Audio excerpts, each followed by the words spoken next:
Movie का नाम है वंडरिंग अर्थ 2023। तो कहानी के शुरू में हमें बताया जाता है कि सूरज आहिस्ता आहिस्ता बढ़ता जा रहा है और आने वाले 100 सालों के बाद वो इतना ज्यादा बढ़ जाएगा कि पूरी दुनिया को अपने अंदर समा लेगा। अब इसी तबाही से बचने के लिए सभी मुल्कों ने मिलकर एक गवर्नमेंट तैयार की जिसका नाम UAG था। इस गवर्नमेंट ने बहुत सारे प्रोजेक्ट्स तैयार किए जो आने वाले वक्तों में इंसानों की बेहतरी के लिए काम आ सकते थे। इस प्रोग्राम में इंसानों के दिमाग को AI कंप्यूटर की मदद से चिप में स्टोर किया जाता था। इससे होता ये था कि वो मरने के बाद भी अपनी फैमिली के साथ रह सकते थे, यानी कि उनके दिमाग को किसी भी चीज में ट्रांसफर किया जा सकता था। लेकिन इन प्रोजेक्ट में बहुत से पैसों की जरूरत थी, तो इसीलिए पैसे ज्यादा न होने की वजह से इस प्रोजेक्ट को बंद कर दिया गया। आगे इनका एक और प्रोजेक्ट था जो वंडरिंग अर्थ था। इसमें अर्थ जमीन पर बहुत से इंजन्स लगाए जाने थे ताकि ये जमीन को उसकी जगह से थोड़ा सा मूव कर सके, यानी कि उसकी जगह से हटाकर उसे दूसरे सोलर सिस्टम में भेजा जा सकता था ताकि ये सूरज से आने वाली तबाही से उसे बचा सके। मगर इन इंजन्स को लगाने से पहले इन इंजन्स का टेस्ट चांद पर भी होना था ताकि पता चल सके कि ये तजुर्बा इनका सही से काम कर सकता है या नहीं। अब इस काम के लिए अलग अलग मुल्कों से बहुत से एस्ट्रोनॉट खलाबाजों को चुना गया था। अब हमें एक एस्ट्रोनॉट लियो दिखाया जाता है। यहाँ पर जो AI वाला प्रोजेक्ट था उसके बंद होने की वजह से बहुत से लोगों ने एहतजाज करना शुरू कर दिया था क्योंकि वो इस प्रोजेक्ट को पूरा करने का कह रहे थे। तभी कुछ एहतजाज करने वाले लोग इन एस्ट्रोनॉट पर हमला कर देते हैं। यहाँ पर एक लेडी एस्ट्रोनॉट जिसका नाम हैन था वो इन लोगों का मुकाबला करती है और उन्हें रोक लेती है। इसके बाद सभी एस्ट्रोनॉट्स को एक एलिवेटर की मदद से चांद पर भेजा जाता है। ये एलिवेटर इन सभी को 90,000 मीटर की बुलंदी पर इनके स्टेशन पर पहुंचाने वाली थी। सब उस स्टेशन पर पहुंच जाते हैं जहां पर इनकी ट्रेनिंग शुरू हो गई थी।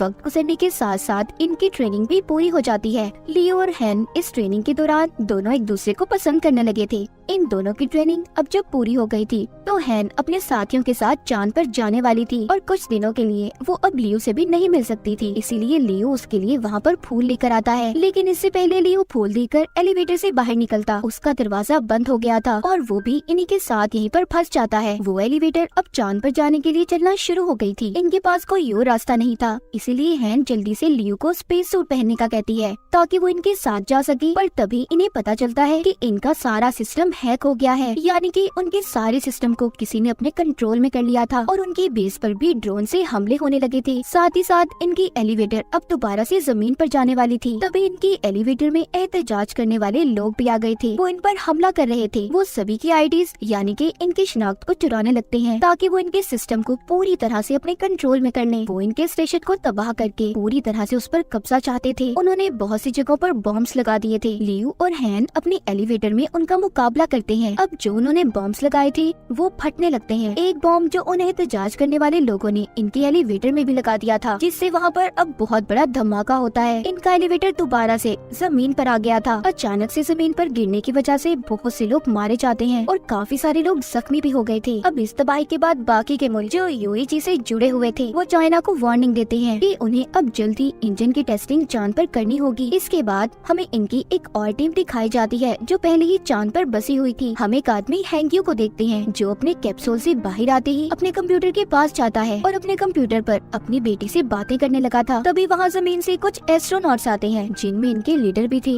जो आकर अपनी टीम को बताते हैं कि हमें इंजन टेस्ट मिशन को कुछ महीनों में पूरा करना होगा। ये यहाँ पर इनकी मदद के लिए और भी बहुत से एडवांस सुपर कंप्यूटर लेकर आए थे जो इंजन को चलाने में इनकी मदद करने वाले थे। यहाँ पर हमें ये भी पता चलता है कि जो डिजिटल लाइफ प्रोजेक्ट था जिसमें इंसान के दिमाग को AI की मदद से एक चिप में स्टोर किया जाता था, उसके हेड पहले हैंग्यू और इनके लीडर हुआ करते थे। मगर अब जब उस प्रोग्राम को बंद कर दिया गया तो इन्होंने यहाँ पर इस प्रोजेक्ट पर काम करना शुरू कर दिया। हैंग्यू यहाँ पर अपनी बेटी से बातें करने लगता है। यहीं पर हमें ये पता चलता है कि कुछ सालों पहले हैंग्यू की फैमिली का एक्सीडेंट हो गया था, मगर उसने अपनी बेटी के मरने से पहले उसके दिमाग पर AI वाला पहला तजुर्बा किया। उसके दिमाग को उसने AI की मदद से चिप में स्टोर कर लिया, मगर उसका ये तजुर्बा बस कुछ वक्त के लिए ही था। यहाँ पर जो हैंग्यू के लीडर सुपर कंप्यूटर को लाए थे, हैंग्यू उसकी मदद से अपनी बेटी को दोबारा से AI रोबोट बनाकर जिंदा करना चाहता था, मगर उसके लीडर इस काम के लिए उसे मना कर देते हैं क्योंकि ये काफी खतरनाक था।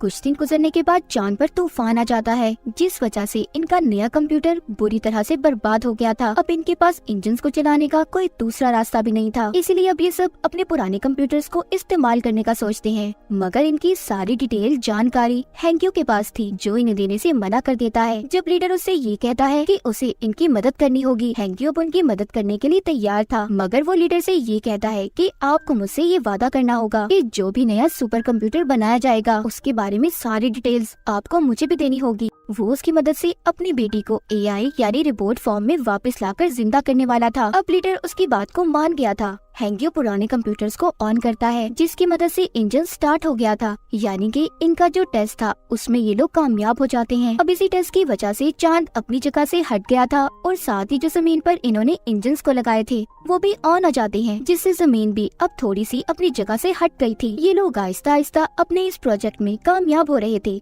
जो सूरज की वजह से तबाही होने वाली थी, इनका वो डर भी अब खत्म हो रहा था। सब कुछ ठीक होने के बाद जैसे जैसे वक्त गुजरता है, यूएजी ने और भी बहुत से प्रोजेक्ट को स्टार्ट किया था, जिसमें इनका एक और प्रोजेक्ट जो अंडर सिटी था, जहाँ पर इन्होंने जमीन के नीचे कुछ शहरों को बनाया था कि अगर जमीन पर कोई तबाही हुई तो बहुत से लोग वहाँ पर जाकर रह सकते हैं। मगर वहाँ का टिकट हर किसी के पास नहीं था। इसके बाद हमें कहानी में हैन और लियो दोबारा दिखाए जाते हैं, जिनकी अब शादी हो गई थी, उनका एक बेटा भी था। पर जब ये लोग मिशन पर गए थे तो उस वजह से हैन को कैंसर हो गया था, इसीलिए उसकी हालत बहुत खराब होती है और वो बहुत जल्दी मरने वाली थी। अब नए सुपर कंप्यूटर्स भी बना दिए गए थे, उनके अंदर बहुत सी एडवांस टेक्नोलॉजी को भी डाला गया था। उन्हीं में से अब एक कंप्यूटर जिसके सामने लियो बैठा था, वो कंप्यूटर उसका इंटरव्यू ले रहा था। यहीं पर हैंक्यू भी उन्हें देख रहा होता है। जब रात होती है तो रात को हैंक्यू अब उन कंप्यूटर्स के पास जाता है। जैसा कि हम जानते हैं, वो इन कंप्यूटर की मदद से अपनी बेटी का रोबोट बनाना चाहता था, पर यहाँ तभी इनके हेड आ जाते हैं, जो हैंक्यू को ये सब करने से रोक रहे थे। मगर इससे पहले हैंक्यू ने बहुत सारे कंप्यूटर के सिस्टम्स को खराब कर दिया था, जिसका नुकसान चांद पर जो इन्होंने इंजन्स लगाए थे उन्हें होता है।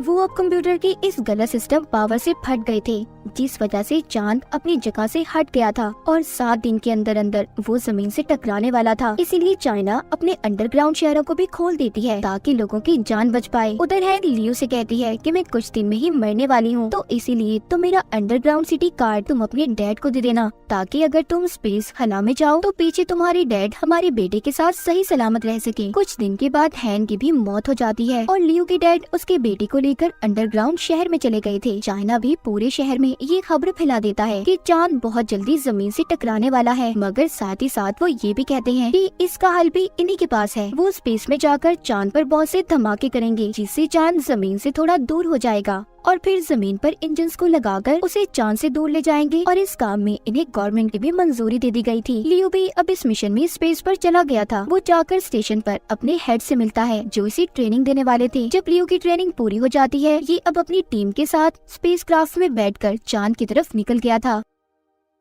इनका काम था कि चांद पर जाकर जगह जगह बॉम्ब्स को गिराना। अब जब ये लोग बॉम्ब्स को गिराकर वापस से लौट रहे थे, तभी एक दूसरा स्पेसक्राफ्ट अनबैलेंस होकर इनके स्पेसक्राफ्ट से टकराकर तबाह हो जाता है, जिस वजह से इनका स्पेसक्राफ्ट भी खराब हो गया था। ये लोग जल्दी से अपने कैप्सूल की तरफ जाते हैं, मगर ये 4 थे और कैप्सूल में सिर्फ 3 सीट्स थी। इसीलिए लियो अपने साथियों की जान बचाकर उन्हें भेज देता है और खुद यहीं पर रहने का फैसला करता है। जमीन पर हैंक्यू और लीडर भी आ गए थे, जहाँ पर आकर इन्हें ये पता चलता है कि हर चीज को ठीक करने के लिए उन्हें इंटरनेट सिस्टम को ऑन करना होगा, जो कि अब खराब हो चुका था। अब ये सारी टीम समंदर के अंदर जाने का फैसला करती है, जहाँ पर इनका एक और स्टेशन था। लीडर और हैंक्यू को भी समंदर के अंदर जाकर सुपर कंप्यूटर की मदद से इंटरनेट को ठीक करना था। इनके साथ 2 रोबोट्स भी थे, जो पावर स्टेशन तक आने के लिए इनकी मदद करते हैं, मगर ओवर पावर होने की वजह से इनका एक रोबोट खराब हो गया था। इसीलिए अब इन्हें सुपर कंप्यूटर की मदद से ही इंटरनेट के सिस्टम को ठीक करना था। उधर बॉम्ब के फटने की वजह से चांद का मलबा भी अब जमीन पर आकर गिरने लगा था,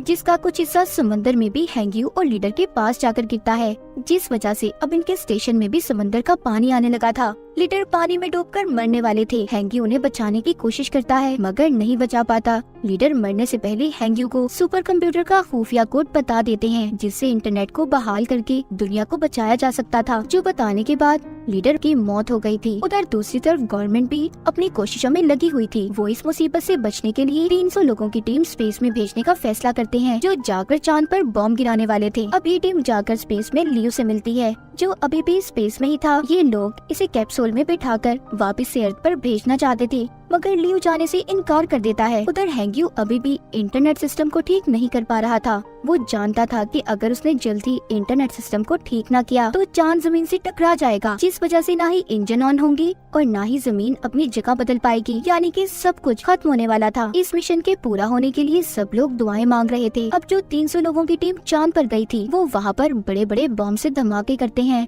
जिस वजह से चांद अब अपनी जगह से हटने लगा था। हैंग्यू भी उधर समझ गया था कि ये इतनी जल्दी इंटरनेट सिस्टम को ठीक नहीं कर सकता, इसीलिए वो यहाँ से अपने दिमाग को भी वो सुपर कंप्यूटर में डाल देता है। हैंग्यू की पानी में ही मौत हो गई थी। जब सबको ये बात पता चलती है कि हैंग्यू मर गया, सभी की उम्मीदें टूट गई थी, क्योंकि उन्हें अब ऐसा लग रहा था कि दुनिया खत्म हो जाएगी। पर हैंग्यू के मरते ही सब कुछ उसका दिमाग सुपर कंप्यूटर में ट्रांसफर हो गया था। वो कंप्यूटर खुद ही इंटरनेट कनेक्शन को रिस्टोर करने लगता है। अब जमीन पर सभी इंजन्स को भी चला दिया गया था। दरअसल उन सुपर कंप्यूटर्स के अंदर अब हैंग्यू का दिमाग था। इस वजह से इंटरनेट के ठीक होते ही सभी इंजन स्टार्ट हो जाते हैं और चांद भी जमीन से दूर हो जाता है। ये मिशन कामयाब हो गया था। पूरी दुनिया बच गई थी, सभी खुश थे। इन्होंने अपने नए सफर को शुरू किया था। इसके बाद हमें 2065 में दिखाया जाता है। अब जमीन पर और भी ऐसे ही बहुत से इंजन्स बनाने का काम चल रहा था। लियो भी इसी मिशन में शामिल था। तो इसी के साथ ये कहानी यहीं पर खत्म हो जाती है।